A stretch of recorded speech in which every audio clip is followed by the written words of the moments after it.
If Ayatollah Sistani declared jihad, there wouldn't be a single American left in Iraq.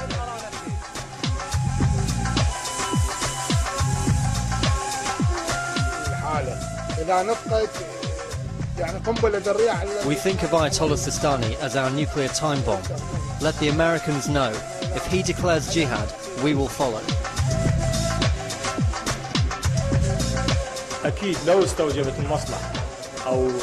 If he were to call for jihad, I'd close my workshop, I'd bid my family farewell, and I'd go to war.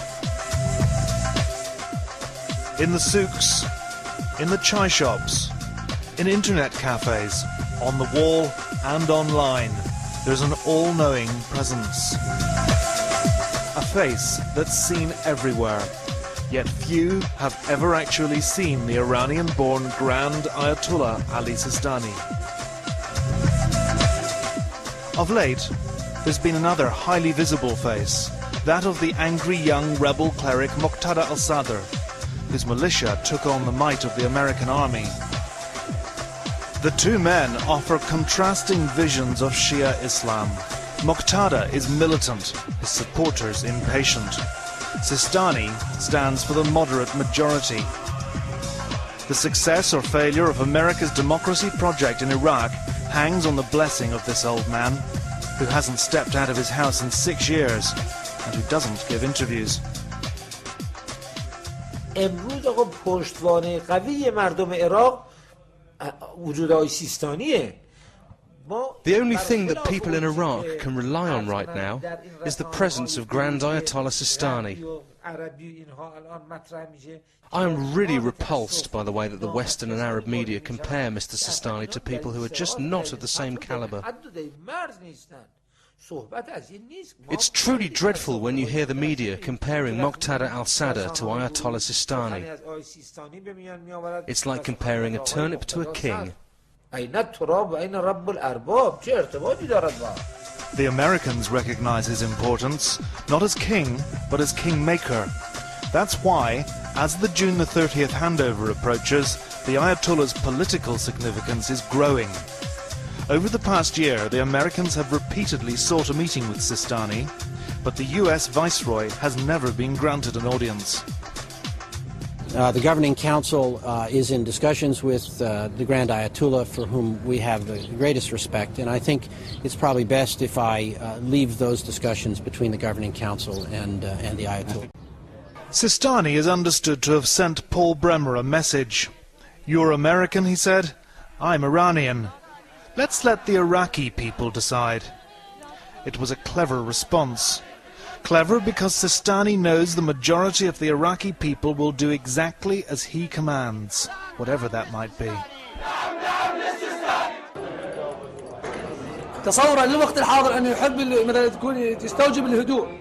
At this stage we need silence and diplomacy, not fighting.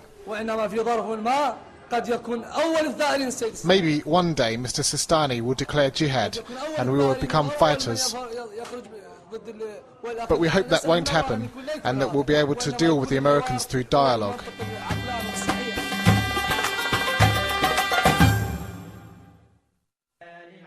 This is what we do know about Grand Ayatollah Ali Sistani. He's the chosen leader of the vast majority of the world's 180 million Shia Muslims. They follow his interpretation of the teachings of the Quran, and they're obliged by Shia law to give him 1/5 of their disposable incomes, so his organization has access to tens of millions of pounds. Held under house arrest by Saddam Hussein, Ali Sistani communicated with his followers through a global network of representative officers. The most active are in Iran, where the Grand Ayatollah was born. His representatives have become local celebrities.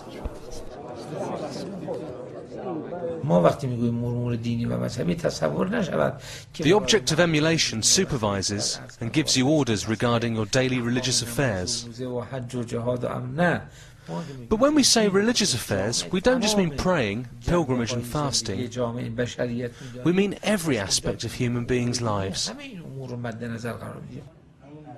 From Jakarta to Moscow, Tbilisi to New York, Sistani embassies function as drop-in centres for his followers. This one's in Mashhad, the Ayatollah's birthplace in northeastern Iran. We have 100 to 150 people coming here every day. It's so busy that we don't even get a lunch break.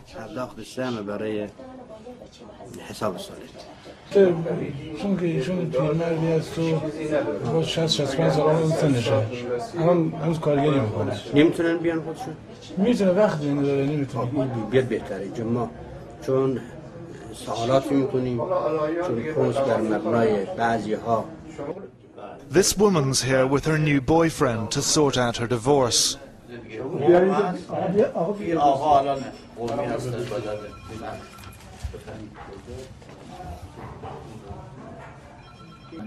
This man's trying to figure out how to divide his inheritance between Sistani and his children.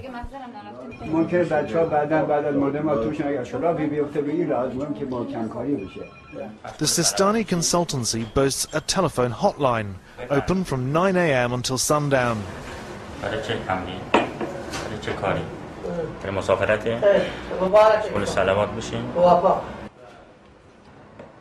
The Quran is consulted. The advice depends on which verse his eyes fall on.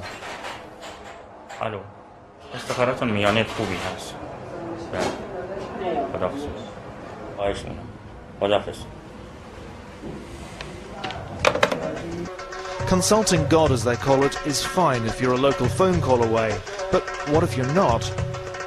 Millions of Shia are scattered across the world. Sistani.org offers advice on everyday personal matters, from keeping dogs to playing chess. Under S, there's screeds of guidance on sexual behaviour.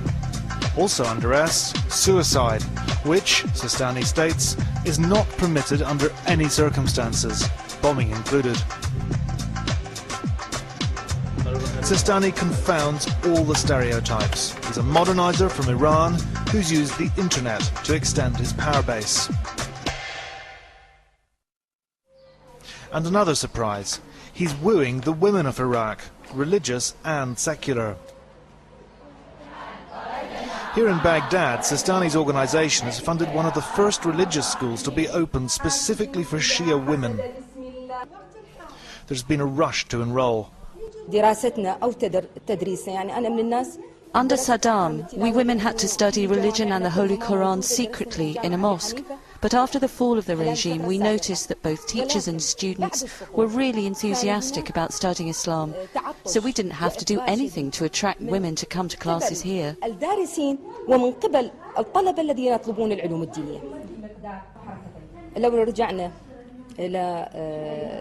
Mr. Sistani's last fatwa said that women should vote and should have a special quota in future parliamentary elections. That means they should occupy 40 seats in the parliament. He looks at women as human beings and looks at their capabilities, not their gender. That is what the Holy Quran asks us to do as well. We're at Baghdad's School of Fine Art. Some of the young female students here had been concerned that the rise of the clerics in post-Saddam Iraq would affect their personal freedoms.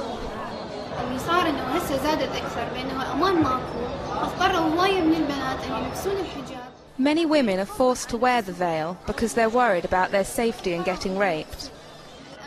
Under Saddam, there were no religious leaders and we were not scared. In Saddam's time we lived in a cage, then we were released into the jungle, but we didn't know what to do in the jungle. We are scared of some of the religious leaders. At the beginning of this school year I thought I should wear the veil, but I changed my mind.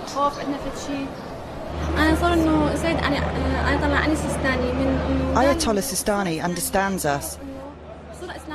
He would like to preserve women's rights. He doesn't want Iraq to be another Iran.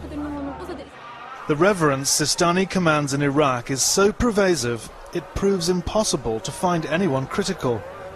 The Ayatollah wields spiritual power, but he's also the most politically influential man in Iraq.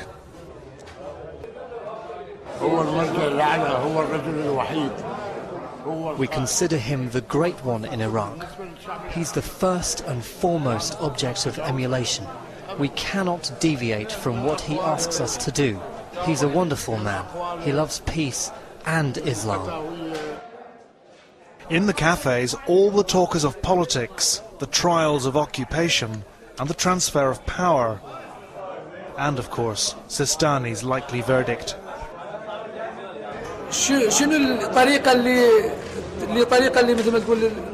If Sistani announces jihad, we will force the occupiers out of the country. We will carry out suicide bombings, and we will throw ourselves under their tanks. Jihad is one of the most important obligations we have in Islam. It is like fasting, prayers, and paying 1/5 of your earnings. But Sistani is no rabble-rouser. He kept silent under Saddam.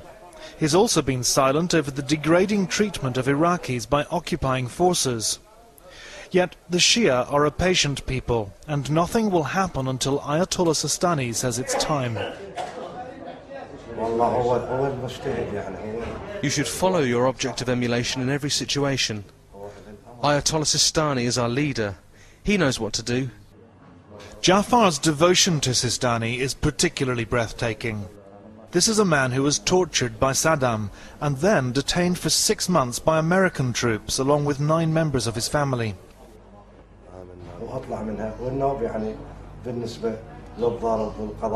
The Americans beat us and urinated on us. They took pictures of us.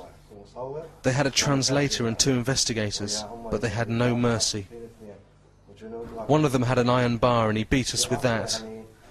He treated us like animals and ordered me to kiss his shoes. Not all Shia are as patient as Jafar.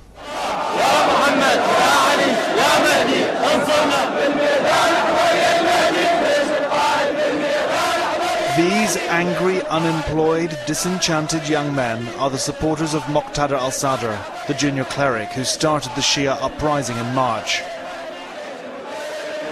It's Friday prayers in Kufa, just down the road from the city of Najaf, Sistani's hometown and the hearthstone of Shia Islam. Muqtada is to give today's sermon. As we're filming, a firefight breaks out between Muqtada's militia and the Americans, who've been trying and failing to evict Muqtada's forces from Iraq's holy cities.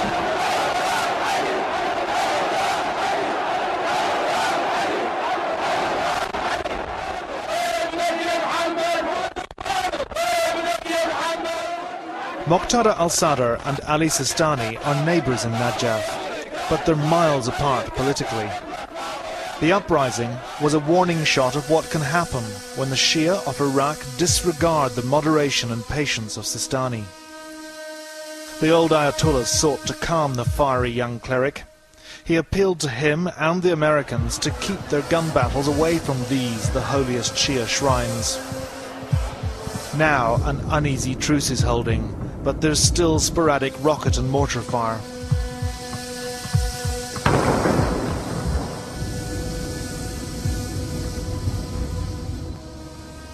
The city, which has been Sistani's home for 50 years, has become a ghost town. Ayatollah Sistani is trying his best to stop the bloodshed. He is asking both the Iraqis and the Americans to settle their arguments through peaceful means. Unfortunately, neither of them listen to him. May God prolong Sistani's life, kill all his enemies, and we condemn anyone who doesn't listen to our object of emulation.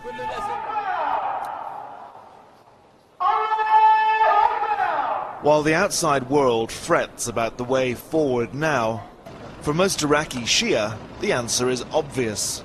Failure to listen to the object of emulation will be a bad omen.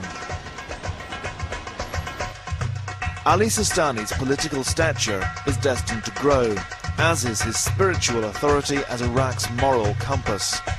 Whatever direction Iraq's future leaders take, Their legitimacy will rest on his seal of approval.